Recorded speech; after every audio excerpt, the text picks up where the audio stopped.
Hello and welcome to the mini lesson for Unit 6. This mini lesson describes techniques for outlining your essay.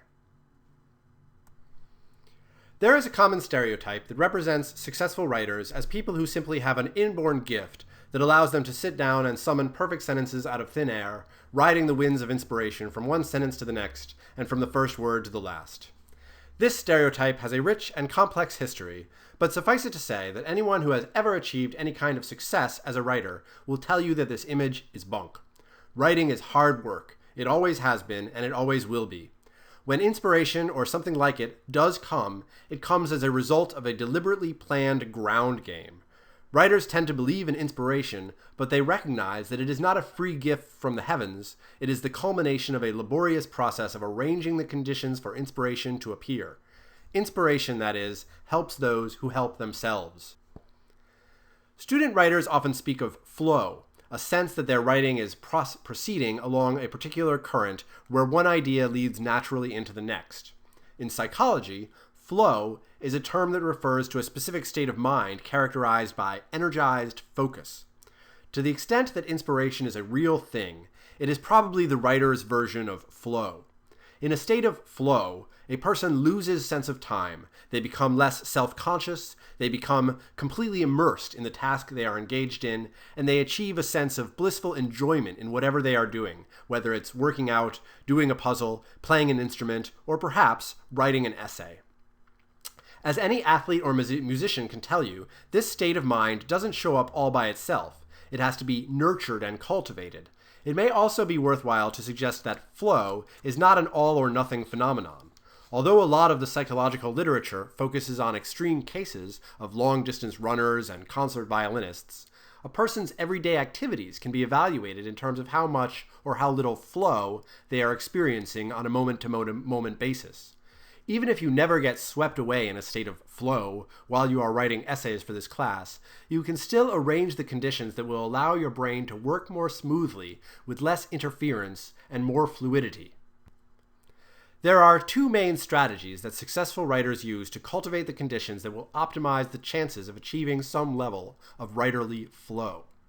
The first is extremely mundane: effective time management.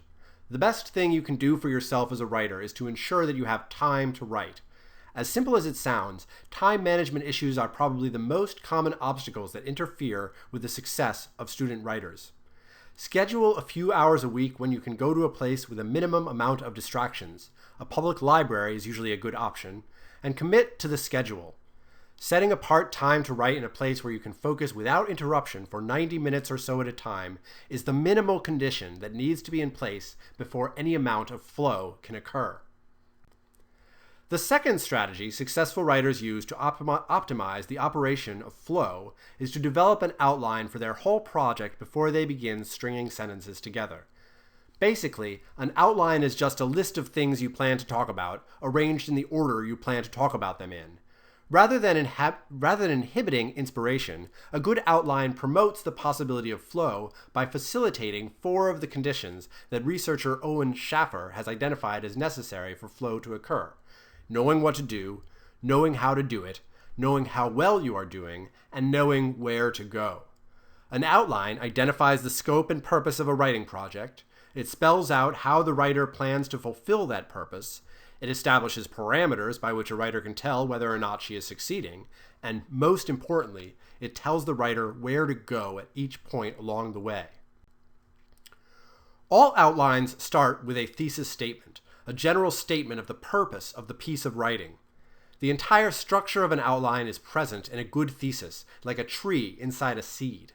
If you listen carefully to your thesis, it will suggest to you the broad strokes of what your outline should look like, and as you develop a stronger sense of what these broad strokes look like, those broad strokes will suggest more specific substructures that will excavate the argument buried in your thesis. In an ideal situation, you can follow your thesis from its more general implications, the main headings of your outline, to the more specific details, the subsections of your outline, until the whole structure comes into view like a developing photograph. If you can work through these steps of the outlining process, your outline will provide a kind of roadmap for your essay. So instead of having to invent each new sentence from scratch, you will have a clear sense of what each paragraph and sentence needs to do, not only to make its own specific point, but also to move or flow into the next point along the way. The sense of direction provided by an outline is what allows it to act as a facilitator of writerly flow. The structure provided by the outline allows you to glide along from one point to another in a way that makes you feel more confident as a writer and which will allow your reader to share that sense of forward movement. Let's try to follow this process through with an example. I'm going to take as my text the common nursery rhyme, Little Miss Muffet. Little Miss Muffet sat on a tuffet, eating her curds and whey. Along came a spider who sat down beside her and frightened Miss Muffet away. So let's start off with a basic framework through which to analyze this text. If you put your minds to it, you can probably think of ways that this text could be interpreted from a feminist, religious, Marxist, historicist, or existential point of view. Because it might be the most obvious reading to perform, let's choose to attempt a feminist reading of the nursery rhyme. The most general thesis we could articulate would be something like this. The enduring popularity of the nursery rhyme, Little Miss Muffet, can be attributed to the manner in which this short poem conveys common stereotypes about women. The first questions you can ask yourself once you have your thesis are, why do I think that? Why would anyone think that? Questions like these usually have more and less obvious answers. A good place to start is by listing the most obvious reasons first, then stretching your mind to find answers that might be less obvious. So for example, why do I think Little Miss Muffet might be interpreted as a sexist poem? Well, first of all, Miss Muffet is depicted as diminutive, right? She's little. Another thing, Miss Muffet is depicted as cowardly. She runs away. So those two things are pretty obvious because they're straightforwardly presented in the poem. Then I have some less obvious ideas too. I'm thinking about the symbolism of curds and whey. What are curds and whey? Well, as components of milk, they evoke the physiological capacity of lactation, a powerful attribute of female biology, which is diminished in the poem by being separated into curds and whey and represented as a child's snack food. And then I have another point that's even maybe a little less obvious. I'm thinking of the spider, the symbolism of the spider, which in Greek mythology is associated with the power of female artistry. Arachne, the original arachnid, was a talented weaver who challenged the goddess Athena. But in this story, Miss Muffet is alienated from the spider and its mythological connotations. As you can see, less obvious readings usually require more explanation than more obvious readings, but it really is best to have a mixture of both, since if all your readings are obvious, there is no reason for you to write about it, and if all your readings are less obvious, your interpretation may lack credibility. So there are my 4 reasons. When I write my final paper, each of these reasons will become a body paragraph. This gives me the rough outline for my entire essay. The most effective practice is usually to arrange your proofs from most to least obvious, so we can keep them in the order we originally developed them in.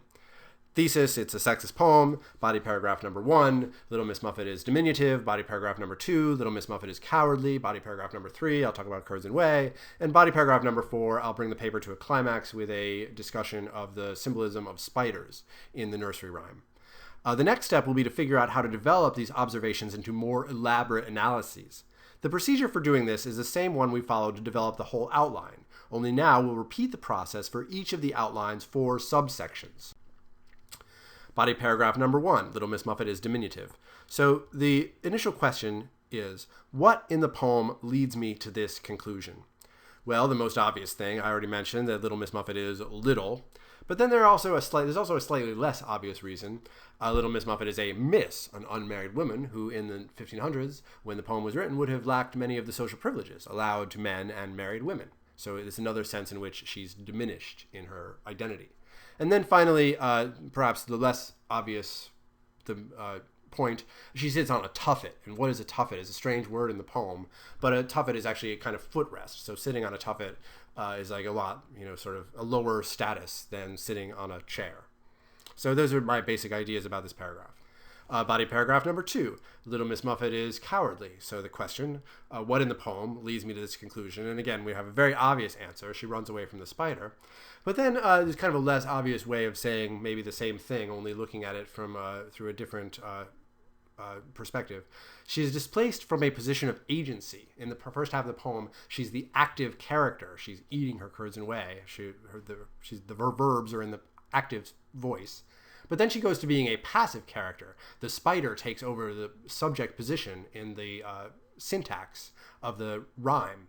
And the second half of the poem is taken over by the arachnid. So there are two senses, really, I want to argue, in which Little Miss Muffet is displaced from the poem and sent running, through the narrative. Body paragraph 3, I'm going to say something about this, my curds and whey argument. So the main question here is, how is this detail, the detail about curds and whey, significant to a feminist analysis? I have my more obvious point that I already made, that mother's milk, a symbol of nourishment, is separated by a technological procedure into processed byproducts, the curds and the whey. So what was a symbol of wholeness and integration becomes a symbol of disintegration. And then there's maybe a less obvious point that curds and whey, if you think about it, result from the curdling of milk, a process associated with spoilage. So I'm going to argue that the poem may be read as implying that as an unmarried, childless woman who has not lactated, Miss Muffet's own milk is spoiling. The sexist implication is that a woman who doesn't bear children is not fulfilling her biological imperative. And finally, body paragraph 4, I'm going to make my point about spiders. The main question here is, how is this detail significant to the feminist analysis? What is the significance of spiders? And there's the more obvious thing that I already said, that Arachne was a powerful and accomplished woman in Greek mythology, but Little Miss Muffet is alienated from this source of power, represented by the spider. And then there's maybe a slightly less obvious point, that other cultural myths also represent spiders as symbols of powerful womanhood. And I just jumped on Wikipedia and got a few examples. Joro Gumo in Japan, the goddess Neith of ancient Egypt, spider grandmother of the Hopi, etc. There's actually a lot more, so that'll be an interesting thing to write about. And then the less obvious point, but I think maybe the most important in a way for my whole reading of the poem, that the fear of Little Miss Muffet toward the spider is part of a larger cultural trend of women being estranged from natural sources of female power. Folk wisdom often associated femininity with fecundity and the creativity of spiders, but in her domestic setting of tuffets and processed foods, Little Miss Muffet and other women like her are cut off from nature and from traditional narratives of female empowerment. So put it all together and you have a pretty good rough outline for an essay on Little Miss Muffet. And I think we've got enough material here for probably a 5 or 6 or 7 page paper, just using the poem, this very short poem, and my own interpretive imagination. I say it's a rough outline because it doesn't include anything about what I'm going to say in my introduction. It doesn't say anything about how I'm going to conclude. It doesn't include any secondary sources, which now I can go try to find some critical literature on this nursery rhyme, and I'm sure that I'll find a lot of interesting perspectives that I can then include in my outline. But this basically gives me a summary view, an aerial view of what I'm going to talk about over the course of my 7-page essay. You may or may not find this reading of Little Miss Muffet convincing, but I hope you will agree that following this strategy of elaborating a thesis into an outline can allow you to develop one good idea into a cascade of interesting approaches to making an argument. Once you have an outline in place, then you can devote your energies to finding words and sentences that will allow you to turn this list of insights into complete paragraphs. Now that you have the structural questions resolved, you will be able to focus on the writing itself. With a clear sense of what you are going to say and how you are going to say it, you will be ideally positioned to achieve a sense of flow as you connect the dots to turn your observations into a piece of writing.